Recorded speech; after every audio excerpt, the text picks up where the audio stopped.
Собранието сериозно да ја разгледа можноста за работа, следење и гласање на седниците преку онлайн, препорачуваат премиерот Заев и министерот за здравство Филипче. Државниот врв го вклучи алармот откако веќе во јавноста излега информации дека во собранието има неколку пратеници кои се позитивни на COVID-19. Препорачуваат и законодавниот дом да го следи примерот на владините седници за работа кои на овој начин се достапни и до јавноста и до медиумите. Сакаме да ги разгледаме сите варијанти. Јас реков се отворено за разговор, но само да не ги уништиме демократските процеси. Правото на глас, правото на одлука, кој ќе биде пратеник, премиер, не знам, градоначалник, председател на државата е врвно право во демократијата на граѓаните.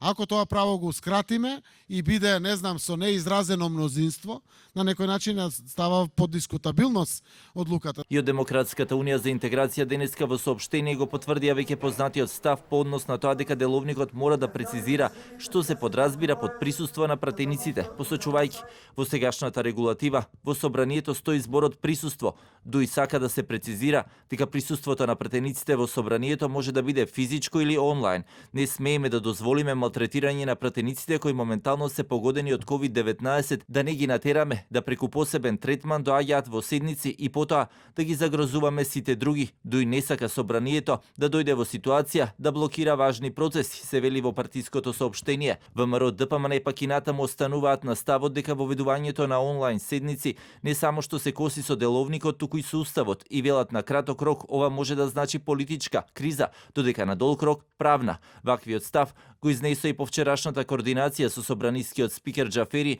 на која не се постигна консензус за работата на собранието преку онлайн седници и нивно следење. Од албанскиот опозицијски блок пак вела дека најдобар начин за да не биде закочена работата на собранието е приносењето на важните законски решенија, е власта да ги прифаќа нивните амандмани, а тие да даваат поддршка при гласањето. Според последните информации од собраниските служби, позитивни на COVID-19 се тројца пратеници.